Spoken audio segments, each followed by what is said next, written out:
FORA.tv. The world is thinking. So what's going to be happening? We're at 9.7 now. According to Goldman Sachs,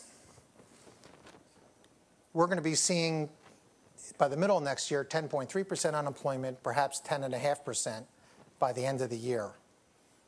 That will mean that we will have had unemployment rise somewhere between 3 to 3.5 years.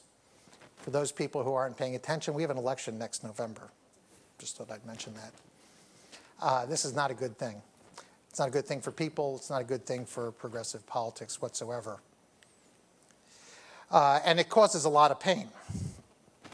Anyway, when we get unemployment high next year, of course, on average, it's going to be, let's say, 10.1%. It'll be 16% for African Americans, over 13% for Hispanics.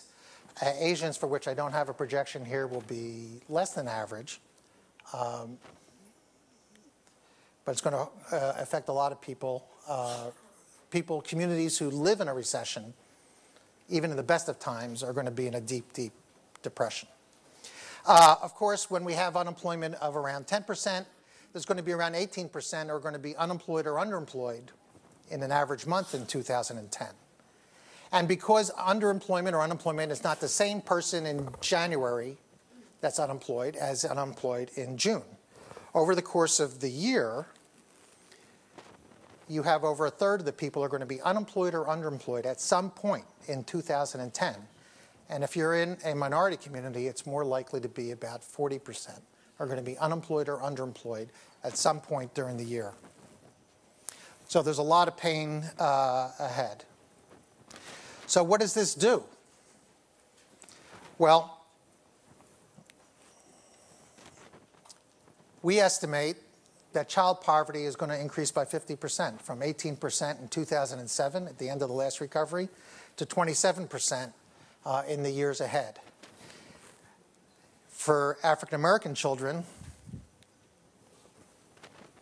it's going to exceed half, from the very distressing level of a third in the best of times to over half in the years ahead.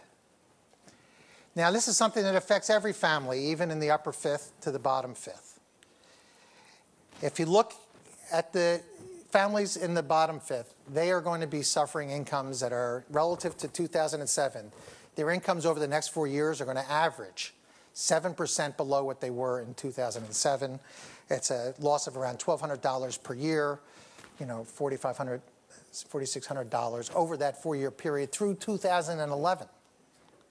For a middle-class family, their incomes are going to be 5 to 6% below the 2007 level for all 4 years, losing about $14,000. So that's the families on average in those groups. Some of the families who are going to be having unemployment more than the others are going to suffer much more. Their incomes are going to be down a half, for sure. So this is what really happens in a recession that people don't seem to be talking about so much.